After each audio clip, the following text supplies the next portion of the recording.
안녕하세요. 루시나 산부인과 원장 김창원입니다. 오늘은 임신성 당뇨 검사에 대해 자세히 알아보는 시간을 가지겠습니다.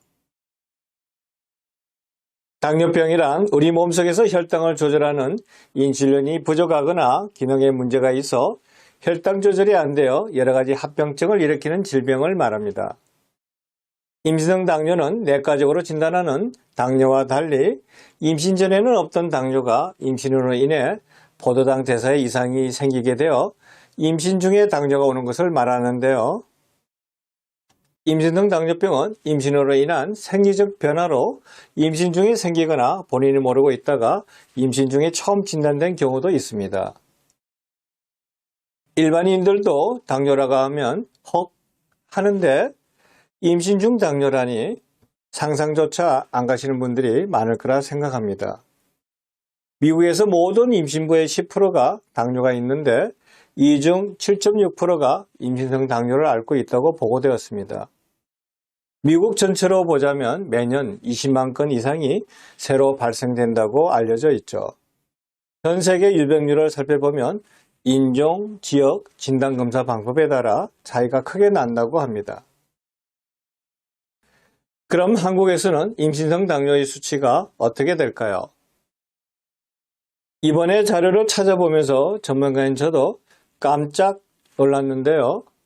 생각보다 수치가 많이 높습니다. 2020년 건강보험심사평가원 자료에 따르면 우리나라 임신부 27만 명 중 임신 중 당뇨병 환자는 48,623명으로 임신부 5명 중 1명이 당뇨병으로 고통받고 있다고 합니다. 임신후 당뇨병은 인종에 따라서 발생 빈도에 차이가 있는데요. 우리나라 여성들에서는 임신부 중 2에서 4% 정도에서 발병된다고 알려져 있었죠. 임신성 당뇨 발병률은 2012년도에 2에서 4% 정도에서 2020년 기준 현재 10%까지 증가됐다고 보고되었습니다. 물론 임신성 당뇨는 일반적으로 임신 중기 이후에 발생했다가 출산 후에 사라진다는 특징을 고려해도 미국보다 높은 수치에 저도 좀 충격적이었는데요. 우리나라 사람들이 왜 당뇨에 잘 걸리는지 아시나요? 원래 우리나라 분들은 대대로 가난해서 제대로 먹지 못하여 당을 처리하는 능력이 부족하다고 합니다. 그래서 서양인들보다 췌장의 부피가 12% 정도 적으며 인슐린 분비 능력, 즉 당을 처리하는 능력은 약 30% 정도 떨어진다고 합니다. 그런데 최근에는 먹방과 스트레스가 증가하면서 스트레스를 먹는 것으로 해결하는 사람들이 늘고 있죠. 따라서 남 얘기 같기만 한 당뇨, 생각보다 앓는 사람들이 많습니다. 2019년 7월부터 2020년 6월까지 건강보험심사평가원에서 1년간 전국 의원급 의료기관의 진료 기록을 조합해서 추정한 결과로 우리나라 당뇨 환자는 346만 9천여 명이라고 합니다. 굉장히 많은 숫자죠. 늘어난 당과 설탕의 섭취로 해마다 당뇨 환자가 늘어나고 특히 젊은 당뇨 환자들도 늘어난다고 보고되었는데요. 임신부라고 예외는 아니며 임신 중에 탄수화물을 과다 섭취하면 임신 중 임신성 당뇨가 생기게 되죠. 무엇보다도 자신의 소중한 아이에게 당뇨나 비만 그리고 당을 처리하는 능력이 떨어지는 인슐린 저항성을 갖게 합니다. 원래 당뇨를 앓고 계신 분들이 임신하는 경우도 있지만 임신 중 갑자기 당뇨가 생기는 분도 있기 때문이죠. 그럼 이런 임신성 당뇨가 왜 생기는지 설명을 드리겠습니다. 뇌와 우리 몸은 에너지를 필요로 하며 포도당이 가장 중요한 에너지원인데요. 혈액 속의 혈당의 형태로 일정하게 유지를 해야 몸속의 세포들이 에너지원으로 사용하게 되죠. 혈당을 일정하게 조절하는 것은 췌장이 하며 췌장은 인슐린과 글루카곤이라는 호르몬 분비 조절에 의해 일정한 수준으로 유지되게 합니다. 임신성 당뇨는 임신 중 호르몬의 변화로 당뇨의 유전적인 소인이 있는 분에서 임신 중 환경적인 요인, 특히 생활습관에 의해 발병하게 되죠. 생활습관 중에는 폭식, 탄수화물 과다 섭취 등의 잘못된 식사습관과 운동 부족, 그리고 과체중에 의해 결국 당뇨병이 서서히 생기게 되는 겁니다. 인슐린은 췌장의 베타세포에서 분비되어 혈액 속의 당을 세포들이 이용할 수 있도록 세포 내로 운반하는 우편 배달부 같은 역할을 하는데요. 임신 중에 태반에서 생성되는 호르몬은 태아의 발육과 성장에 도움을 주지만 인슐린 작용을 방해하게 됩니다. 이를 인슐린 저항성이라고 하죠. 그래서 임신부의 몸은 인슐린 저항성이 생겨 혈당 조절 장애가 생길 수 있습니다.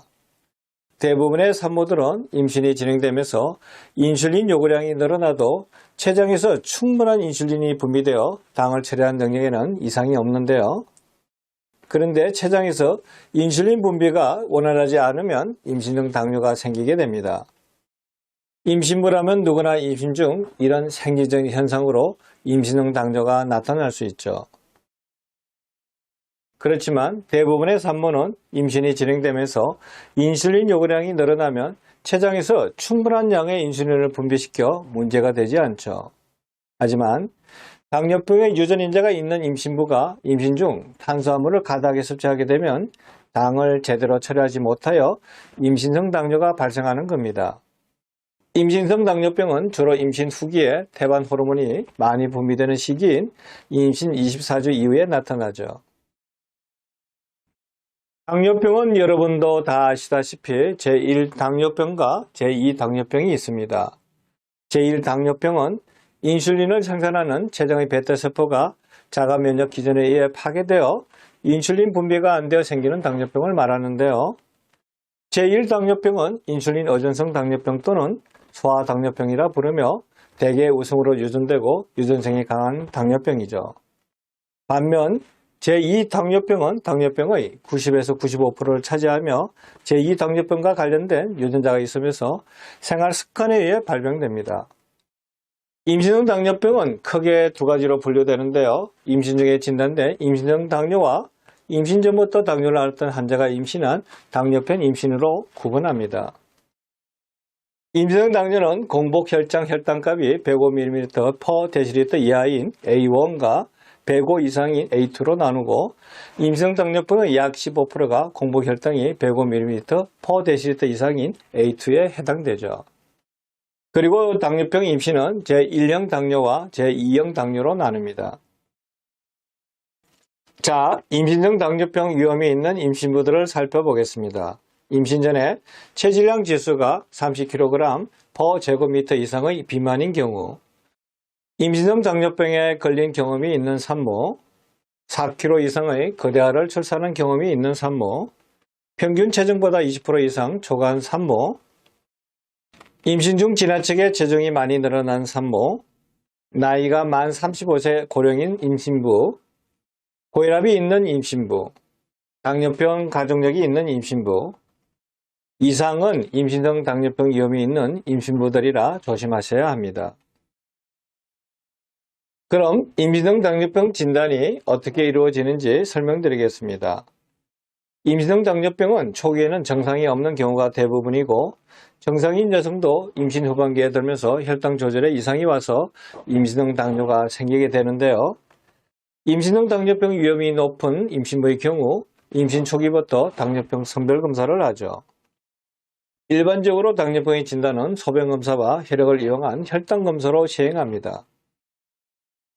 대부분의 임신부들은 임신에 의한 혈당 증가가 일어나기 시작하는 임신 24주에서 28주에 1차 임신성 당뇨 선별검사를 시행하는데요.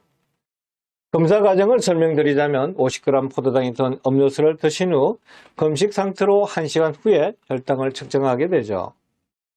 측정 혈당이 140mg/dL 미만인 경우는 정상입니다.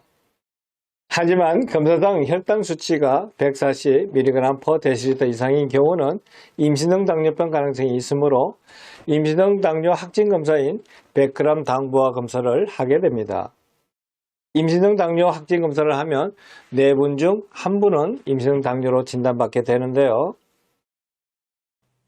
임신성 당뇨 확진 검사는 공복시 혈당을 재고 그 다음 100g 포도당을 섭취한 후 1시간, 2시간, 3시간 후 혈당을 재게 되죠.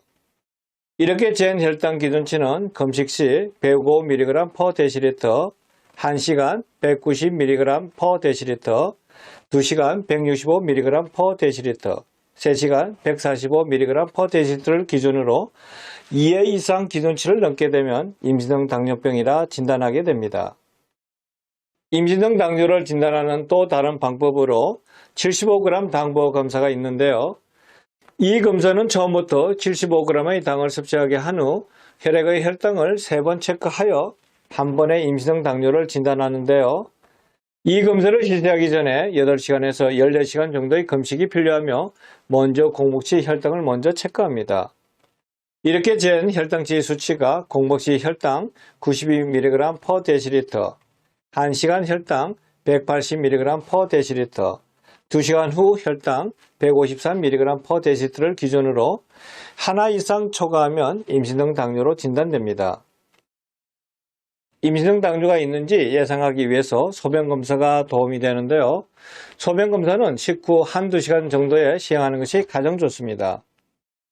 간혹 인터넷상에 임신성 당뇨 선별검사를 무사히 통과하는 방법이 돌아다니는 걸 봤는데 이것은 절대 좋은 방법은 아닙니다.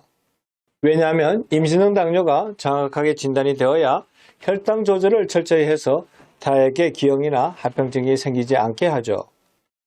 또한 본인도 임신성 당뇨를 놓치게 되어 당대사에 이상이 생겨 비만이나 당뇨병 고혈압 및 간상동맥 질환으로 병이 진행될 수 있습니다.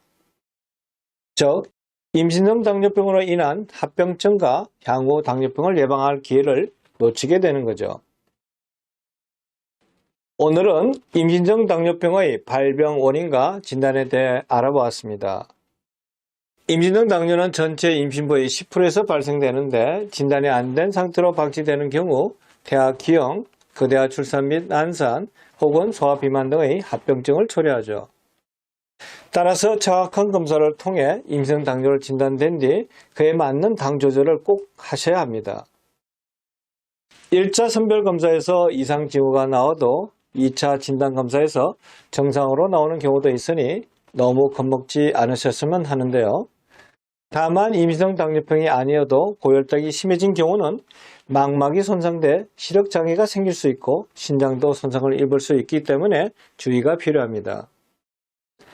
임신성 당뇨병은 대부분의 경우 진단이 되기 전에 미리 알거나 예방하기가 쉽지 않죠. 그래서 임신성 당뇨는 초기에 발견되어야 혈당 관리를 하여 타액에 합병증이 생기지 않게 할 수 있습니다. 임신성 당뇨병으로 진단받아도 스트레스를 받거나 오래 하지 마시고 담당 의료진과 협력해서 건강한 아기를 출산하시면 되죠. 그리고 본인이 몰랐던 당뇨병의 소인을 알게 되니까 후에 발생할 수 있는 제2 당뇨병도 적극적으로 예방할 수 있는 기회가 됩니다. 임신성 당뇨병을 예방하고 검사하는 것은 본인이나 태아를 위해 매우 중요한 일이며 이번 기회에 본인과 소중한 아기 그리고 가족의 건강을 위해 올바른 탄수화물 섭취와 혈당 관리를 하는 계기가 되길 기대합니다. 다음엔 임신성 당뇨병의 예방과 합병증에 대한 이야기를 할까 합니다. 그럼 오늘 강의도 도움 되셨길 바라며 이만 마치도록 하겠습니다. 오늘도 행복하세요.